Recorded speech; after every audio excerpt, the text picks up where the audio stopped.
ചെന്നൈയിൽ നിന്നും ഒരു വാർത്ത വരുന്നു. തമിഴ്നാട്ടിലെ വിരുദുനഗറിലെ സാത്തൂരിൽ പടക്ക നിർമ്മാണശാലയിലുണ്ടായ പൊട്ടിത്തെറിയിൽ 3 മരണം, ഒരാൾക്ക് പരിക്കേറ്റു. മുഹമ്മദ് റഹീസ് നൽകുന്നതിന്റെ കൂടുതൽ വിവരങ്ങൾ.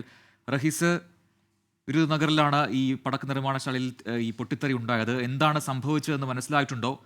ഇതിപ്പോൾ ആവർത്തിക്കപ്പെടുകയാണല്ലോ ആ മേഖലയിൽ ഇത്തരം സംഭവങ്ങൾ.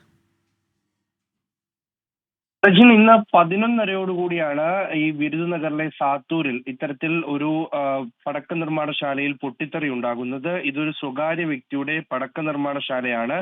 നിലവിൽ ഈ വിവരങ്ങൾ ലഭിക്കുമ്പോൾ ഇദ്ദേഹത്തിന് ഈ പടക്ക നിർമ്മാണശാലയിൽ ലൈസൻസ് ഉണ്ട്. പക്ഷേ ഈ സേഫ്റ്റി ഉപകരണങ്ങളൊന്നും ഉപയോഗിക്കാതെ യാതൊരു സുരക്ഷയും ഇല്ലാതെയാണ് ഇവിടെ പടക്കങ്ങൾ നിർമ്മിച്ചിരുന്നതെന്നും സേഫ്റ്റി ലൈസൻസ് ഇല്ല എന്നുള്ളതും കണ്ടെത്തിയിട്ടുണ്ട്. അതായത് നേരത്തെ ഉണ്ടായ അപകടങ്ങളിലെ പോലെ തന്നെ ഇതിന് പടക്ക നിർമ്മാണശാലയ്ക്ക് ലൈസൻസ് ഉണ്ടാകും, പക്ഷേ സേഫ്റ്റി ലൈസൻസ് ഉണ്ടാകില്ല എന്നുള്ളതാണ് ഇവിടെയും സംഭവിച്ചിരിക്കുന്നത്. എന്തായാലും അപകടത്തിൽ മരണമുണ്ടായിട്ടുണ്ട്. 3 പേരാണ് മരിച്ചിരിക്കുന്നത്. അതിൽ ഒരു സ്ത്രീ ഉൾപ്പെടെ മരിച്ചിട്ടുണ്ട് എന്ന വിവരമാണ് ഇപ്പോൾ പുറത്തു വരുന്നത്. 11:30 5 പേരായിരുന്നു ഇവിടെ ഈ പടക്ക നിർമ്മാണശാലയിൽ ആ സമയത്ത് ഉണ്ടായിരുന്നത്. ഒരു ചെറിയ ഒരു പടക്ക നിർമ്മാണശാലയാണ്. അവിടെ ഒരു റൂമിലാണ് എന്തായാലും അപകടമുണ്ടായത്. അടുത്ത റൂമുകളിലേക്കൊന്നും ആ ഒരു തീ പടർന്നു പിടിച്ചില്ല. അങ്ങനെ മരണം ഉണ്ടായിരിക്കുന്നു.